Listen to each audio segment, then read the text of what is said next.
Hey guys, welcome back to my channel. So today's video is going to be on this matte brown eyeshadow look that I did for you guys.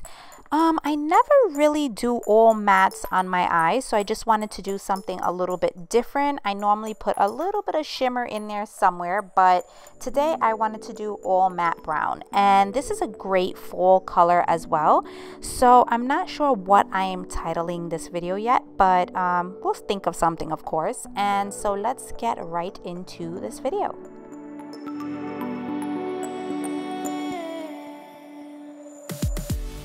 So the first thing I'm going to do is I'm taking that LA Girl concealer and I'm just going to make sure I prep and prime my eyes for my shadows.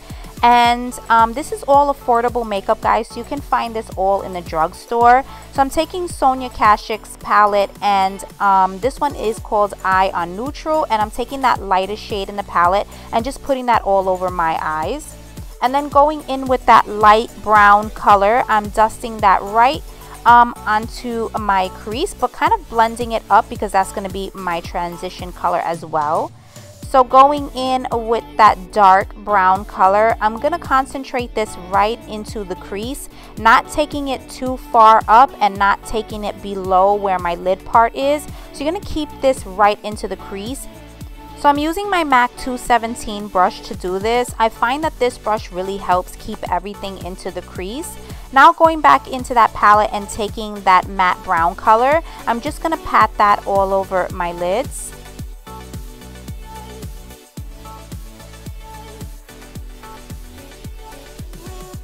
And then I'm taking a Morphe brush and I'm just going to make sure I kind of blend everything in. For this look, guys, you really want to make sure everything is blended. Now going in with that black color from the palette, I'm going to concentrate this right on the corners of my eyes, like the outer corner of my eye. So this is a really tricky part when you're using brown and blacks, especially matte colors, because it can look like somebody punched you right in your eyes. But if you concentrate on blending and making sure you keep that shadow right in the crease and below, you should be fine. But like I said before, you guys, you should be blending out. If you feel like you're done blending, blend some more. Usually takes me about maybe 5 minutes just to blend everything in because I don't want any harsh lines. Then going right back in with that brown color, I'm just placing it right back on my lid because we may have lost it during that blending session that we had. But now I'm going in with my Loreal, I think this is Loreal Smoldering pencil, and I'm making, like, giving myself like a black liner, but I'm not going to wing it out. I felt like if I winged it out, it might have been a little bit so dramatic, and I'm trying to do something different today because I normally always do wing liner, but I'm going in and I definitely do make sure I smudge it out. So then now going in with NYX Angel Veil primer, and I'm gonna put that all over my face, and I'm using my Maybelline, I think this is the Poreless or something like that. I'll have it down below. Honestly, guys, I really don't care for this foundation like I did when I first got it. I feel like it dries to, it clings to like dry patches. So if you're dry, this is probably not the best foundation to be using.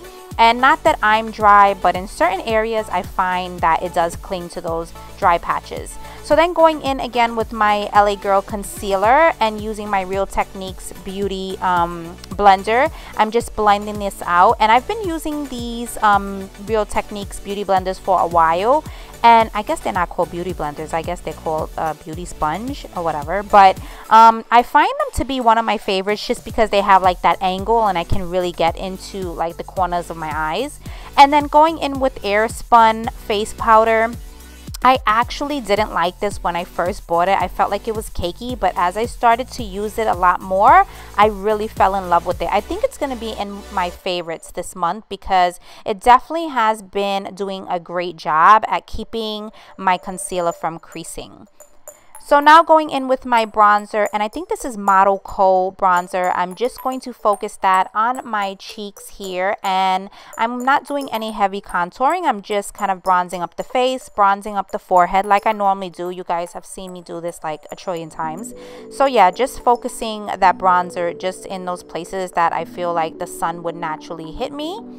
And then now I'm taking my e.l.f. palette and I'm going to use this shade in the palette for my blush. I felt like this would look really pretty with this kind of brown matte because it wasn't too pinky toned or too like red tone, not red tone, but you guys know what I mean. It wasn't like too pinky tone. I felt like it was more on a bronzing color, and that's what I was going for. So now coming in with Wet n Wild something or another, I don't know what it's called, but I'll list it down below for you guys. And I am putting this as my highlight on my cheeks and down the center of my nose, and in my Cupid's bow as well. And I'm just going back in with that matte brown and just putting it on my bottom lash line. Going in again with Loreal Smoldering eye pencil, and I'm just making sure I put that on my waterline and also my tight line as well. So going in with some KOKO lashes, I have to get the name for you guys because these definitely weren't Goddess. I have like 3 Goddess pairs left, and I'm trying to hold on to them as long as I can. So I wasn't too crazy about these, but they'll do for now. So now taking my M.A.C Chestnut liner, and I lost that clip, guys, I'm sorry about that. But going in with my new obsession, and that was Wet n Wild's Mocha Licious. I love this color. I found this in the drugstore for like $2. And I'm going to list that down below for you guys because look at how beautiful that color is. So I felt like I needed a little something, and I took that Wet n Wild palette and just put a little bit of that highlight underneath my brow, on my brow bone and right in the corners of my eyes to just like make it pop a little bit. And I'm using an IT Cosmetics brush for that. So this is the finished look, guys. I hope you enjoyed it. Please don't forget to like and subscribe to my channel, and I will see you guys in the next one. Bye, guys.